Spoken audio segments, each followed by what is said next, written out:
wish to create a perfect human being, selecting the best organs from different corpses. Nosferatu, the medieval vampire in the remote regions of Transylvania. 5 innocent people killed, not a sign of a human. It has been established that persons who have recently died have been returning to life and committing acts of murder. In all cases, the killers are eating the flesh of the people they murder. Victims show evidence of having been partially devoured by their murderers. A fool can be killed by a shot in the head or a heavy blow to the skull. A fool can be killed by a shot in the head or a heavy blow. Welcome back, everybody. Thank you for joining me on another episode of Answers to the Unknown. As you know, I'm your host, John. So, last week we had I talked about black-eyed children and doppelgangers, which are two things that still just give me the chills. You know, they're very, very creepy things. But in that same bracket, in that same category, we have another creature that is very unknown, but stories of it have been told throughout time forever. And this creature is just very evil, and it always stems around a lot of evil. A lot of movies, TV shows have used it to describe certain situations metaphorically, but I'm talking about the Wendigo. So if anybody out there really knows, maybe big supernatural fans out there, I know you know what I'm talking about.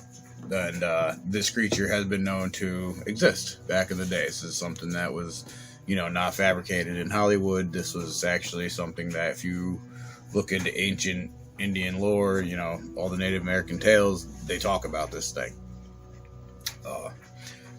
So the Wendigo, from what we can see, is a mythological creature, or an evil spirit that has originated from the folklore of the First Nations that were based in and around the eastern coast forests of Canada and the Great Plains region of the United States. The Wendigo is often said to be a malevolent spirit, sometimes depicted as a creature with human-like characteristics, and it tends to possess human beings after eating them. This thing likes to eat humans. That's kind of its meal of choice. It loves human flesh, which, scary. No thank you. So the Wendigo is known to invoke feelings of insatiable greed and hunger, but not your normal hunger. No. This is far worse. So this thing just wants nothing but human flesh. Like that's it. It's been known to kind of maybe eat an animal or two, but not really. Its main thing is human flesh, and that's what it always went for, and that's why I think it looked the way it did. Just kind of made it a little easier, I guess, to try to get a human. But they say that, you'll feel no remorse, as murder would become nothing to you but hunting. So you're going to be out there pretty much murdering people, but to you, it's just hunting. It's hunting for food. It's like going out there and hunting down a deer. It's going to be the same thing in your eyes, but realistically, you're just out there slaughtering people, man, like horribly.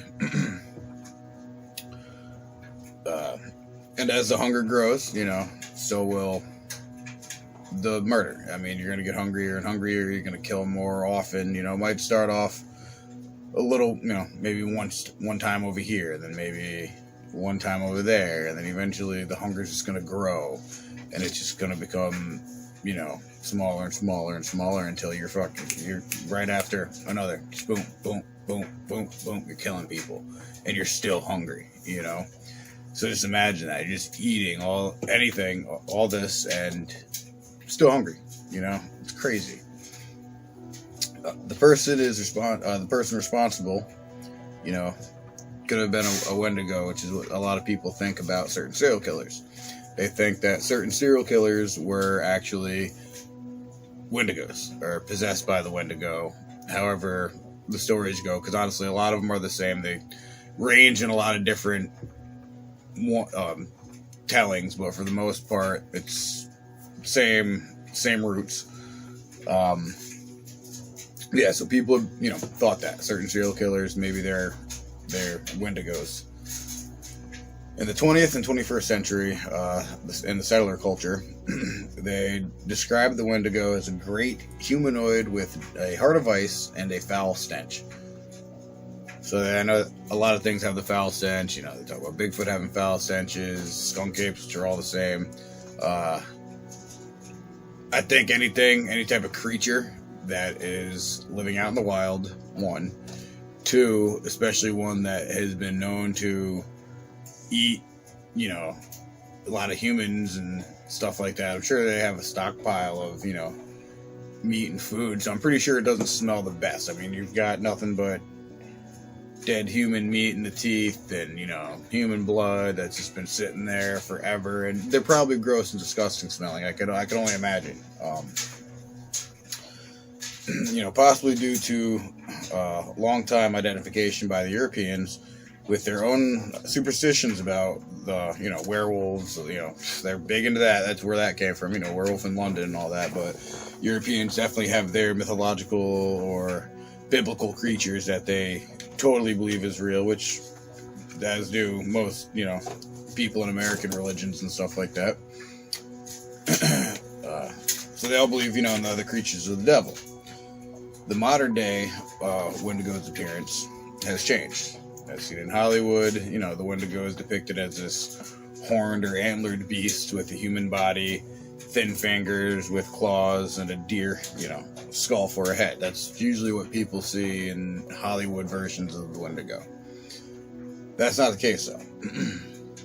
Such features do not appear in the original lore from the Native Americans, and that's the one you're going to want to believe, because that's the original, and it's the Native Americans. I mean, if I'm going to choose between, Native Americans who have said this is what they looked like forever, or I'm going to go with, Hollywood, who's just making up their own stuff because they want to make sure it looks scarier than what it really would, but no. So I'm going to go with the Indians and how they always depicted it. As just kind of normal appearance to humans, just taller, very thin. We're talking like anorexic-y, like skin, seeing every bone and joint, and that's how skinny these things were, but could just continuously eat. So the Native Americans, who are the oldest inhabitants of the land. They're the real OGs of America, so to say. And modern day psychiatry, the Wendigo lends its name to a form of psychosis, which is also pretty interesting. So not only could this have been maybe a real creature, but maybe this form of psychosis has been around forever. We don't know. Maybe we just kind of started figuring out, but not really.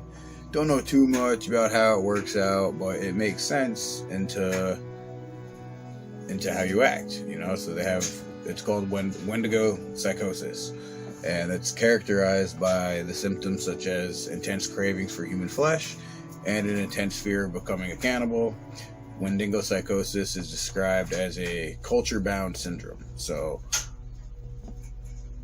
only to like your culture, which is weird, So I'm thinking maybe it's like that culture's just brainwashed you so bad into it that your brain actually just now thinks that. And I say this all the time, and I'm always going to say this: your brain is powerful. Like a lot of people forget how strong the human brain actually is. And dude, if it can create a lot of different symptoms, it can create a lot of different sites. Like, it's insane how the brain works. In some First Nation communities, other symptoms such as insatiable greed and destruction of the environment are thought to be symptoms of the Wendigo psychosis. So they're thinking like people who are very greedy, like we're talking not just your typical greed, but like wouldn't care if somebody got hurt or died as long as they got that pay. Like that's type of greed, like really bad greed. They thought that had to do with the Wendigo psychosis. as well as some cases of Wendigo psychosis. It can be cured by ingestion of fatty meats. So another weird thing with that whole situation, how they're saying another way to kind of keep the Wendigo psychosis at bay is start eating more fattier foods, fattier meats. You know, when you, instead of getting a piece of meat that's trimmed up, you know, maybe get it with the fat and cook it in there and eat that fat and all that stuff, and it's supposed to help. Hey, maybe it does, I have no idea. It's just very odd, once again, and you get that when you get different sides, groups looking at things, kind of wondering, how does this work? And they're each going to kind of put in their own little thought on what they think the correct answer is. But honestly, in the end, we have no idea. Does it work? We don't know. It could not. I have no idea. So, etymology of the Wendigo. The word Wendigo appears in many Native American lores and has many alternative translations. The source of the English word is the Ojibwe pronunciation Wendigo. In Cree Indian language, it's Wenticow or Wetico. Other translations include Wendigo, Wendigo, Winga, Winga, Wijigu, and Wijigo. I don't know. It's weird Indian names for this whole thing. There's literally, dude, when I looked this up, there's literally like a giant paragraph of like all these crazy pronunciations of this. So I just chose to do a few. That's it, because otherwise you're going to see me sitting here for like a good 2-3 minutes trying to pronounce names I can't even freaking pronounce, and it's just going to be hilarious. So, some of the parallels. The Wachug is a similar being that appears in the legends of the Athabascan people of the Northwest Pacific Coast. It too was a cannibal creature known to prey on humans, and it was characterized as enlightened and with ancestral insights. So I kind of just find that one a little strange. How same thing, cannibalistic, but they say that it was characterized as enlightened with ancestral insights, which I'm guessing it just knew a lot about, say, that region's people. You know what I mean? So say like where I'm at, like Connecticut, we just consider that a tribe. Connecticut's a whole tribe, right? So we know this thing only in Connecticut and think of it as just in Connecticut, and anything that has to do with Connecticut and how we just move and how we go about life, it's like this thing just knows about it, and that's why it's such a crazy creature. But outside of Connecticut, it knows nothing. I'm guessing that's what they meant by putting that whole thing in there, which now brings us into the folklore of the Wendigo. So the Wendigo is part of the traditional belief system of a number of Algonquin-speaking people, including the Ojibwe, the Salticus, the Cree, the Naskapi, and the Eden. Although descriptions vary, they're all very similar, with each depicted as malevolent, cannibalistic, supernatural creature. So literally everything matches up in all different regions. They are strongly associated with the winter months, cold, famine, and starvation. So I can't remember what movie it was, but I remember there was a movie where this guy was out, like, I want to say it was like up north, maybe Maine, Vermont, it could have been Alaska, lost out in the woods. It was just him out in a little small cabin. I think it was him and one other buddy, but they got like the cabin fever thing going, right? Started kind of hallucinating, thinking that they saw this creature, like this Wendigo creature outside that was hunting them and all that stuff. And eventually they had no food, and they were getting cold, and they were just starting to become animalistic towards each other. And what happened was one of them ended up killing the other one and eating the other one. And eventually the Wendigo showed up and all this crazy stuff, but it was the metaphor basically because the dude became the Wendigo because of the starvation, the cold that they were in, that whole survival instinct kind of came in, and it was, hey, I gotta eat something. I'm gonna eat that guy. You know what I mean? That's kind of where it came down to. So that's that metaphor that a lot of the movies use when it comes to like the Wendigo and stuff like that. You'll see that. They'll associate that in there somehow. This is probably why a lot of stories happen in the dead of winter, in heavily wooded areas where people camp in cabins with no electricity for weeks on end. Right there, it's usually that basis. That whole cabin fever thing comes in. And once again, like I said, your brain, so strong, can create all sorts of crazy scenarios, which, once again, makes you start thinking about other people, serial killers and all that stuff, or people who have gone on those type of sprees. Did they, some I believe did mean to do it, but I definitely think that there could have been some out there who were just, maybe their brain just created this whole other, world. We look at it as, they went crazy, but who knows? It's nuts how that whole thing could work. So Basil H. Johnston, a Ojibwe teacher, described the Wendigo in his own writing. And I guess this guy, he had an encounter with it, and pretty much wrote down his whole, experience with it. So this is his own little words here. It was extremely tall and gaunt, with desiccated skin pulled tightly over its bones. You could see the bones pushing out against its skin. Its complexion was an ashy gray, the kind of ash that's left behind after burning a body. Its eyes pushed back into its sockets. It basically looked like somewhat of a mummified yet decaying corpse that had arisen from the grave. Whatever lips it had were rotten and bloody. It seemed to be suffering from suppurations of the flesh. The Wendigo gave off a strange, eerie odor of decay and death. It was a true sight to be feared. So like I said before, you got something that eats human flesh. It probably has a stash spot somewhere. It doesn't really bathe or wash. I mean, how would it do it? It's like any other animal. Most of the time they just dip into some water. That's about it. You're gonna get some type of disgusting, rotted, fleshy smell coming off of this thing. And especially as long as it's been around. That's years, decades of just decay and nastiness all over it. So yeah, thing's gonna smell. In the Ojibwe, Eastern Cree, West Main, Swampy Cree, the Naskapi, and the Innu lore, the Wendigos are often described as giants.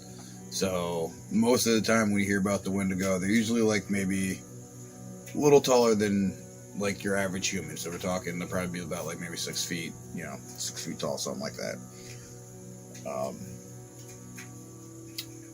Many times they're larger than humans. This characteristic is absent in the myths of the other Algonquin cultures. So that's the only thing that's different. All the other cultures have it being more human size. These ones, however, have it being a giant. Whenever Wendigo ate another person, it would grow in proportion to the meal. So if it ate somebody, it would grow to be like another person size, so to say.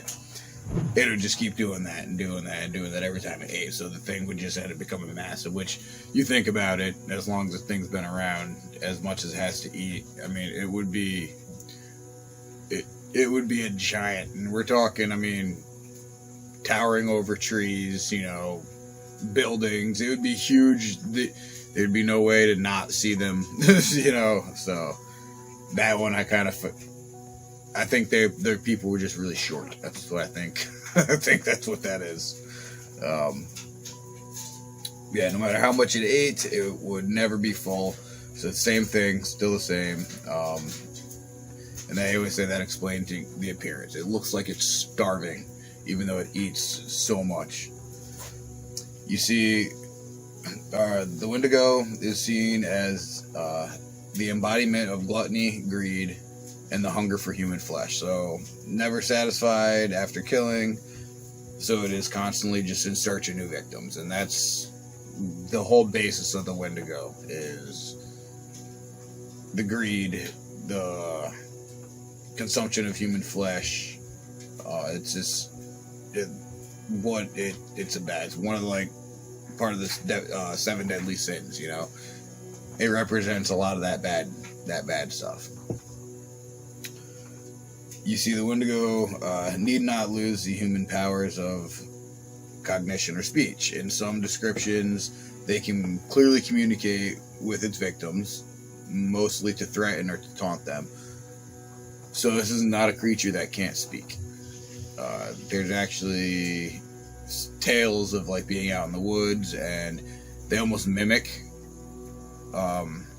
what you're saying. So I could be out in the woods with my buddy Brian, and one time I go yo, hey Brian, wait, hang on a minute, and then that's it. Now it's got my voice, and then it finds a way to separate us, and then now it starts throwing out my voice.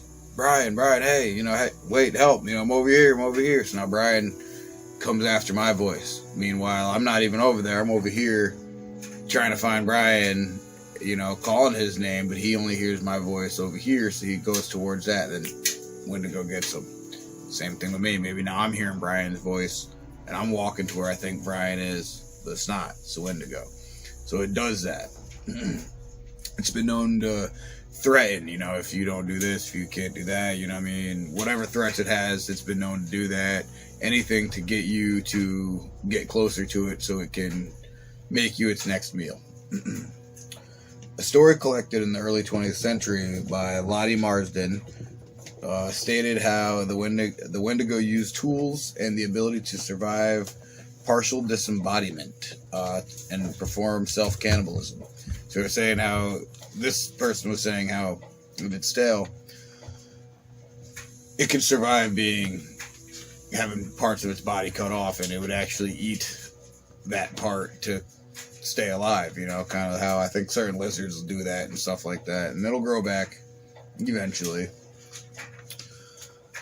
So what I'm about to read is a story found by Lottie. So he found this story doing research into the tribes, and this talked about the Wendigo.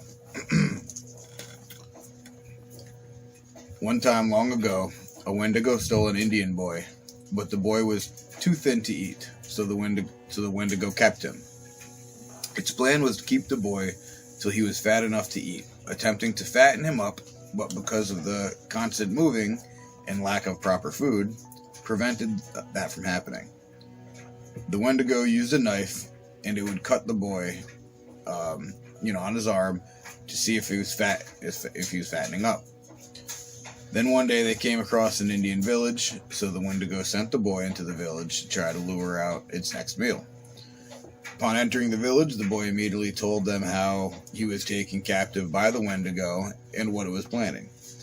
The Wendigo grew furious, as it took the boy way too long to get back. The Wendigo could hear the boy telling the tribe about the beast and how it would cut him, and the Wendigo had called out, "Hurry up, boy, stop telling lies to those Indians." The tribe then followed the sound until they found the Wendigo right in the wood line, and they began to attack it, severing both its legs. The beast appeared to be dead, so they took the boy back to the village for food, rest, and a wash. After, a group of men went back to go check on the Wendigo once more, only to find it alive.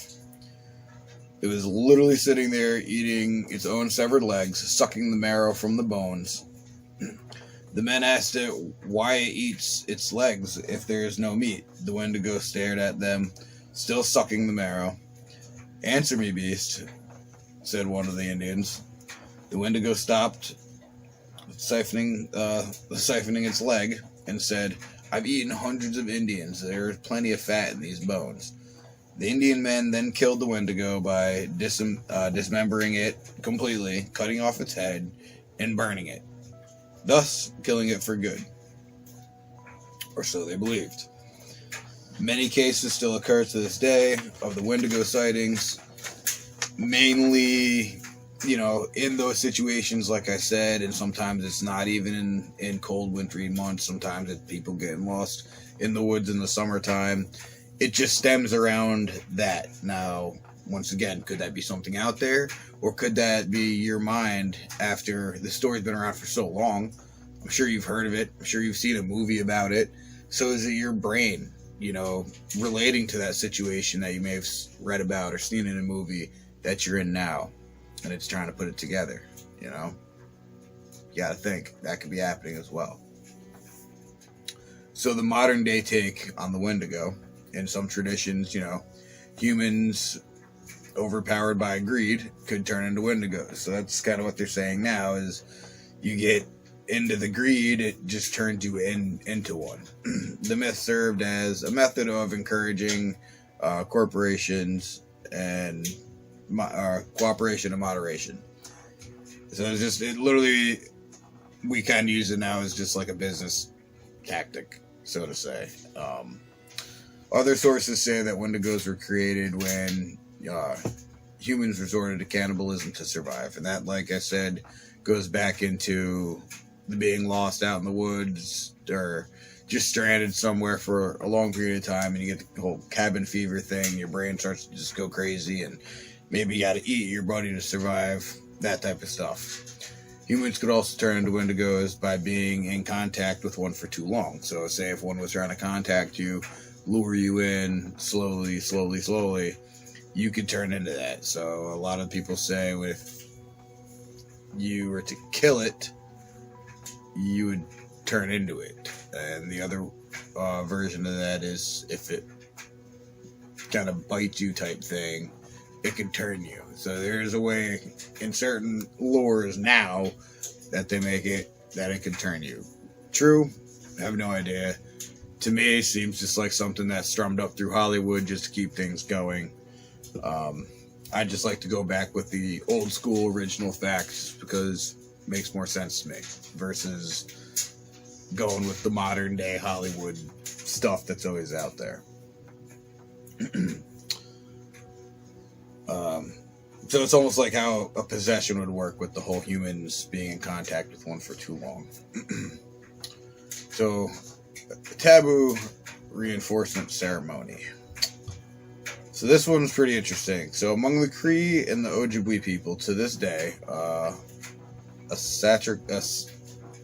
little ceremony would be held. They'd do like this dance, and it's sometimes performed during the times of a famine. So they did this to try to reinforce the seriousness of the Wendigo taboo.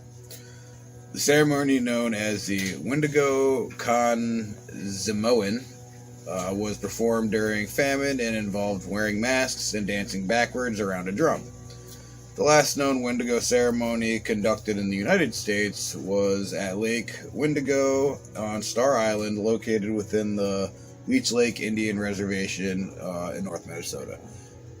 From what I understand, they still do this to this day. Like they literally will still hold these ceremonies during like times of famines, probably during like droughts and stuff like that, when food's scarce. They actually still do these ceremonies, and I guess they own a huge like spot. Like that reservation is big, and they're like really strict with like living up to old times and how it used to be, which is pretty cool. Like I'd love to go check that out one day. It sounds awesome, but once again, highly doubtful. So, is the Wendigo an ancient supernatural being set out to eat humans, cursed to never be full, or is it just a state of mind that we get when we're put in situations of starvation, isolation, and cannibalism? Pretty much survival of the fittest, The mind is a mighty powerful thing. I say it all the time. I'm always going to continue to say it. It is what it is, guys. So the Wendigo, was it simply a mythical creature, or was it something that was actually out there hunting humans back in the day? these Native Americans must have seen something, so I know there's something going on. Or was it simply just a state of mind that we can get into when certain things happen, such as isolation from humanity, things like that, cabin fever? We don't know for sure, but we hope to one day find out. Until next time, I'm your host, John. This has been Answers to the Unknown.